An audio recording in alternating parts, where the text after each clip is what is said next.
Asyaitanu ya'idukumul faqra. Setan selalu membisikkan kekurangan dalam hati. Setan selalu membisikkan kesedihan. Setan selalu membisikkan ketakutan. Halau ketakutan itu dengan takbir. Usir rasa cemas itu dengan takbir. Allahu Akbar, Allahu Akbar, Allahu Akbar, walillahil hamd. Bahwa orang yang dekat dengan Allah, ujian tak pernah terhenti datang. Kenapa Ibrahim yang bergelar Al-Khalil, kekasih Allah? Al-Khalil, orang paling dekat dengan Allah. Al-Khalil, orang yang disayang Allah. Kenapa ujiannya datang silih berganti? Ujian pertama datang dari seorang ayah yang tidak menyembah Allah. Ya abati, wahai ayahku, mengapa kau jadikan berhala sebagai Tuhan? Apa jawab Azar, ayah Ibrahim?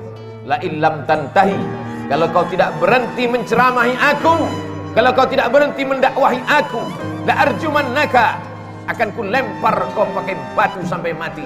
Wahjurni maliya, tinggalkan aku untuk selamanya. Tak ada ujian yang paling berat selain berhadapan dengan ayah kandung yang musyrik mempersekutukan Allah. Kasarkah Ibrahim? Tidak. Apa jawab Nabi Ibrahim?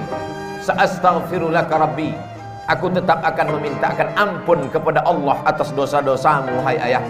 Innahu kana bihafiyya, Allah itu sayang kepadaku, Allah itu cinta kepadaku, aku akan memintakan ampunannya untukmu. Ini adalah pelajaran bahwa ujian akan datang silih berganti. Ada sebagian orang yang beranggapan kalau dia sudah taubat, kalau dia sudah hijrah, maka hidupnya akan tenang, senang, kenyang, lenang, tak lagi ada ujian. Salah. Hijrah bukan berarti tanpa ujian. Hijrah bukan berarti hidup akan senang, tenang, dan kenyang.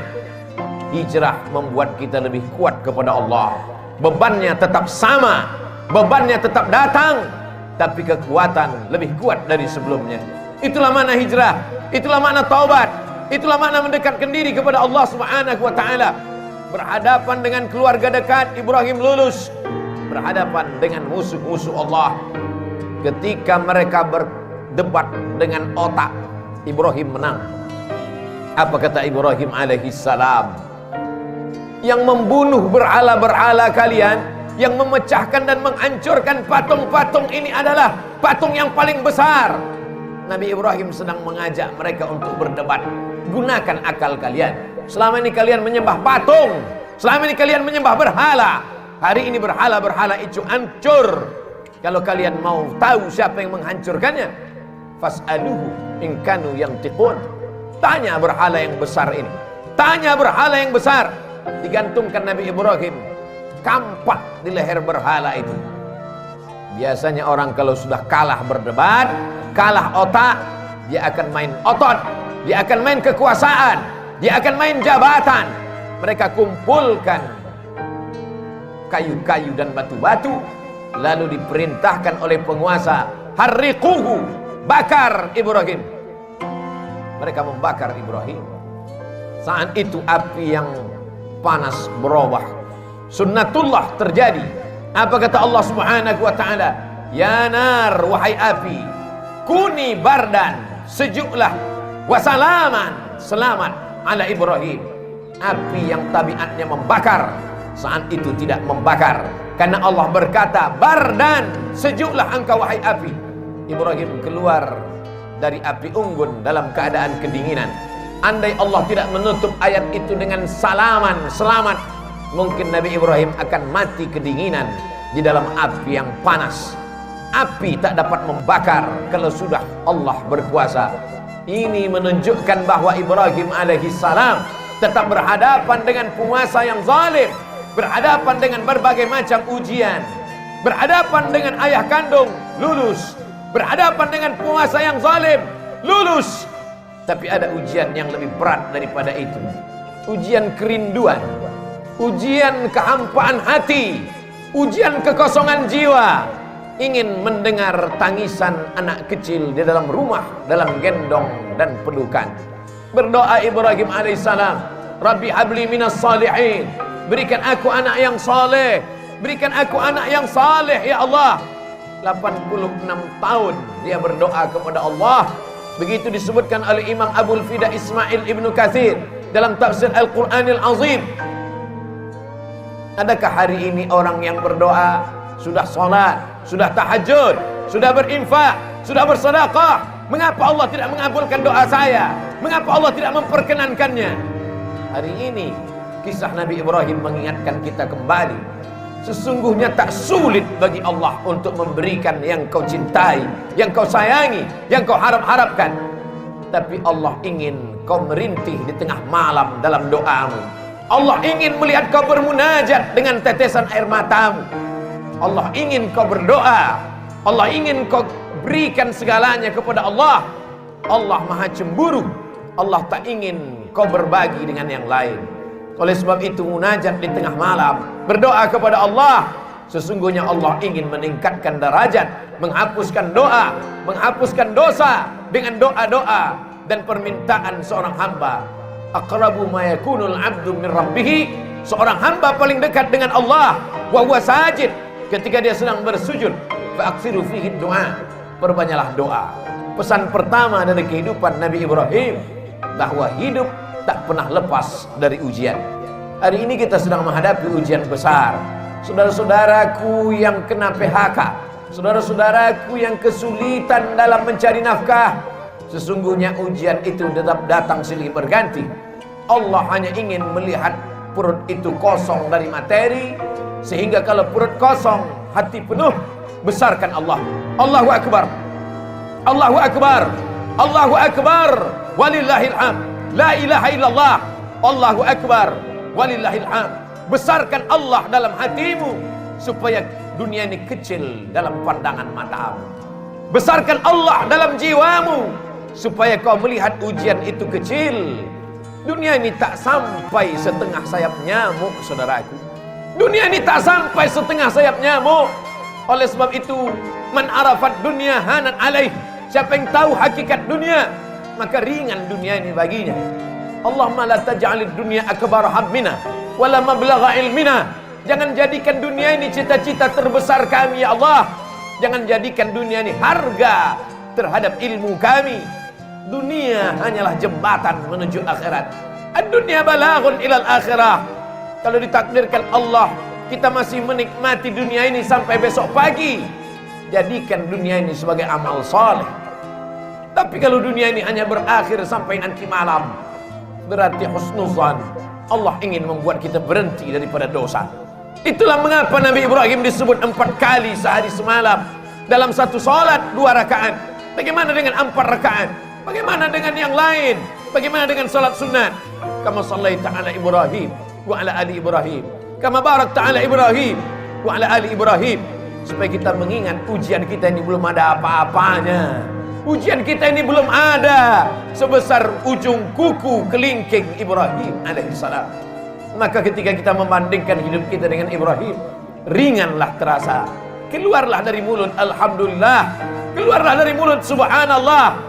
Yang keluar bukan caci maki dan sumpah serapah. Pelajaran pertama, bandingkan diri kita dengan ujian Nabi Ibrahim alaihissalam. Pelajaran yang kedua, bahwa tak ada tempat meminta kecuali kepada Allah.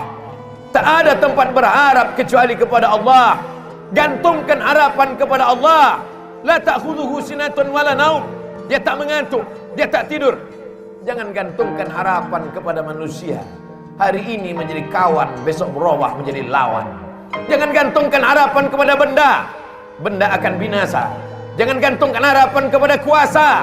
Kuasa akan sirna. Gantungkanlah kepada Dia. Siapa Dia? Allah. Adakah Tuhan selain Dia? La ilaha illa huwa. Hidupkah Dia? Dia tidak hanya hidup, Dia maha hidup. Al-Hayyu.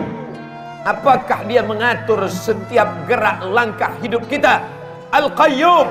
Dia bukan pabrik kursi yang setelah pabrik kursi mencetak lalu kemudian tidak tahu di mana letak berada. Dia bukan pabrik karpet, setelah karpet dicetak, dijual, tak tahu di mana berada. Dia adalah Allah Al-Qayyum, mengatur kehidupan kita, detak jantung kita, ayunan tangan kita, langkah kaki kita, bisikan yang ada di hati kita. terlintas dalam kepala kita. Dia tahu siapa dia, Allah. Adakah Tuhan selain dia? La ilaha illa huwa. Hidupkah dia? Dia maha hidup. Al-Qayyum, dia mengatur hidup kita. Mengapa cemas? Mengapa takut? Mengapa ngeri? Ada dia yang mengatur segala hidup kita. Kuasakah dia? Lahu ma fis samawati wa ma fil ard. Ada yang bisa menolong selain dia? Man dzal ladzi yashfa'u 'indahu illa bi'idhnih. Tahukah dia apa yang ada dalam kepala kita hari ini? Ya'lamu ma baina aydihim wa ma khalfahum wa la yuhituna bi syai'in min 'ilmihi illa bima syaa'. Sehebat apa kuasanya? Wasi'a kursiyyuhu samawati wal ard. Sulit dia mengatur alam semesta. Wala ya'uduhu hifdzuhuma. Hebatkah dia? Kuasakah dia? Tinggikah dia? Besarkah dia? Wa huwal 'aliyyul 'azim. Itulah yang menguatkan kita. Itulah yang membuat kita hebat di antara makhluk yang lain. Kalaulah manusia itu hebat karena besarnya, tentu lebih besar sapi yang ada di depan kita, tapi kita akan menyembelih dia. Kalaulah manusia itu hebat karena suaranya, tentulah onta lebih besar suaranya, tapi pagi ini onta disembelih. Kita hebat karena kita membesarkan Allah. Kita hebat karena dibesarkan oleh Allah. Allahu Akbar, Allahu Akbar, Allahu Akbar. La ilaha illallah wallahu akbar. Allahu akbar walillahil hamd. Dunia tanpa Allah terasa kecil. Itu yang dirasakan oleh Sayyidina Abu Bakar Siddiq. Kita berada di dalam Jabal Sur, saat bersembunyi akan pindah ke kota Al-Madinah Al-Munawwarah. Datang orang kafir Quraisy menyerbu. Mereka akan membunuhnya. Bergetar tangan Sayyidina Abu Bakar. Tapi Nabi tahu. Apa kata Nabi? La tahzan, jangan sedih. La tahzan, jangan takut. La tahzan, jangan cemas. Innallaha ma'ana. Allah bersama kita. Yakin Allah bersamamu, maka kau terasa besar di hadapan makhluk-makhluk yang lain. Kau bukan apa-apa. Kau hanyalah setumpuk daging busuk yang akan dimakan cacing tanah. Tapi ketika kau besarkan Allah, maka kau ikut menjadi besar. Ketika kau berkata ya Rab, saat itu kau yakin Allah menjagamu. Ketika keluar dari mulutmu ya Rab, saat itu kau yakin Allah memberimu rezeki. Wa ma min dabbatin fil ardi illa 'ala Allah rizquha. Tak ada satupun yang melata di atas muka bumi ini kecuali Allah menjamin rezekinya. Mengapa orang korupsi? Karena takut anak tidak makan. Mengapa orang menjadi nepotisme? Mengapa orang menghalalkan segala cara? Karena takut tidak makan. Orang yang hanya memikirkan perut, maka hakikat dirinya tak jauh lebih kecil daripada yang keluar dari perut. Orang yang hanya memikirkan lambung, maka dia tak lebih besar daripada yang keluar dari lambung. Itulah mengapa Allah menjauhkan otak dari lambung. Otak di atas, lambung di bawah, supaya kita jangan hanya memikirkan lambung. Tapi hari ini ada manusia yang begitu ketakutan. Kenapa? Karena hanya urusan lambung. Menjegal kawan seiring, menggunting dalam lipatan, menikam dari belakang, musuh dalam selimut. Gara-gara apa? Gara-gara lambung. Atib mat'amak, jaga makananmu, takun mustajabud da'wah, doamu akan dikabulkan Allah. Pelajaran kedua yang diambil dari kehidupan Nabi Ibrahim alaihissalam, senantiasa berdoa kepada Allah. Tapi ada orang-orang yang berdoa kepada Allah, doanya tak dikabulkan Allah. Rajulun as'as, rambutnya berdebu, akbar, kusut, berdebu, yamuddu yadayhi ila sama, tangannya diangkat ke langit, tangannya dia tengadahkan ke atas. Dia berkata, ya Rab, ya Rab, ya Allah, ya Allah. Doanya tak dikabulkan Allah. Mengapa doanya tak dikabulkan Allah? Mat'amuhu haram, makanannya haram. Masrabuhu haram, minumannya haram. Malbasuhu haram, pakaiannya haram. Wa ghudhiya bil haram, dan dia diberikan makanan haram. Oleh sebab itu, atib mat'amak, jaga makananmu, jaga kehalalannya, jaga kesuciannya, jaga kebersihannya. Takun mustajabun da'wah, maka doamu akan dikabulkan Allah subhanahu wa ta'ala. Kita ingin diberikan Allah pandangan, supaya pandangan kita lurus, supaya kita paham, supaya kita sabar atas segala doa-doa kita. Kalau Nabi Musa alaihissalam 40 tahun baru terkabul doanya. Kalau Nabi Ibrahim 86 tahun baru terkabul doanya. Padahal mereka adalah Khalilullah. padahal mereka adalah kalimullah. Maka kita datang sabar kita. Sesungguhnya kita sedang menyerahkan nasib kepada Allah. Allah lebih tahu apa yang lebih baik daripada kita. Tapi kadang kita memaksa Allah. Kita sudah buat target-target, kita sebuah keputusan, ada keputusan kita, dan kita paksa Allah untuk mengikuti kehendak kita. Allahu Akbar, Allah Maha Besar, kita kecil. Allahu Akbar, Allah Maha Hebat, kita tak ada apa-apanya. Robah pandangan kita, berikanlah yang terbaik untukku menurut pandangan Engkau ya Allah. Bukan aku paksa Engkau mengikut kehendakku, karena Engkau saja yang besar, yang lain kecil ya Allah. Pelajaran yang terakhir, yang ketiga, puncak daripada cinta adalah ketika sanggup berbagi. Puncak cinta bukan memiliki, puncak cinta bukan menguasai, puncak cinta ketika sanggup berbagi. Itu ditampakkan dalam kehidupan Nabi Ibrahim alaihissalam. Setelah anak itu lahir, itulah puncak cinta, keinginan untuk memiliki untuk selamanya. Tapi Allah berkata lain. Ya bunayya, wahai anakku, inni ara fil manam, kulihat dalam mimpiku, anni azbahuka, aku sembelih lehermu, fanzur madza tara, apa pendapatmu hai anakku. Dan ternyata anak pun sama berfikirnya. Puncak dari cinta kepada ayah adalah saat sanggup berbagi kepada Allah. Apa kata sang anak? Ya abati, wahai ayahanda, if'al ma tu'mar, laksanakan perintah Allah. Satajiduni insyaallah minas sabirin. Insyaallah aku sabar ayah. Bertemu seorang ayah yang soleh dengan anak yang soleh. Jangan pernah bermimpi mendapatkan anak yang soleh kalau tidak dari ayah yang soleh. Soleh dalam berfikir, soleh dalam beramal, soleh dalam mencari nafkah. Siapa yang cinta kepada Allah, maka dia bagikan kepada Allah. Siapa yang cinta kepada makhluk, maka habis untuk makhluk. Makhluk itu mati, semuanya berakhir. Tapi cinta kepada Allah, itulah yang kekal abadi. Sesungguhnya yang dibagi kepada Allah, yang ikhlas berbagi karena Allah, itulah yang akan kekal abadi sepanjang zaman. Tak akan lapuk kena hujan, tak akan goyah angin kencang. Sebab apa? Sebab Allah yang mengekalkannya hingga hari kiamat. Serahkan kepada Allah, dia akan besar. Bagikan kepada Allah, dia akan kekal abadi. Ma'akalta fa'afnaita, kalau kau habiskan untuk makan, dia akan busuk. Wa malabista, kau habiskan untuk pakaian, dia akan lapuk. Wa matasaddaqta, yang kau sedekahkan untuk Allah, itu yang akan kekal abadi. In tansurullah, kalau kau tolong agama Allah, yang surkum, yang kau cari selama ini, pergi pagi pulang petang, habis waktu, tinggal sholat, tergadai agama dan akidah, hanya sampai ke tenggorokan. Setelah itu pun kau akan mati. Harta warisan dibagi-bagi, tak tersisa untuk diri. Semua hanya akan dibawa menghadap Ilahi. Akan kembali ke rumah. Yarji'usnani, anak, menantu, sahabat, buah hati belayan jiwa, akan kembali ke rumah. Mereka akan menangis 2-3 hari. Selepas itu mereka akan tertawa. Mereka akan melupakan kita. Kerja, kalau kau hari ini jabat tinggi, punya kekuasaan hebat, dia akan digantikan oleh orang lain. Belum kau mati, mereka sudah siap untuk menggantikannya. Wa yabqa wahidun, yang tinggal hanya satu. Apa dia? Wakaf, infak, sedekah. Bila kau punya yang lebih besar, berikan wakaf. Tidak lebih besar, berikan infak. Tidak lebih besar, berikan sedekah. Allah Maha Adil. Kalau kau hebat, berikan wakaf.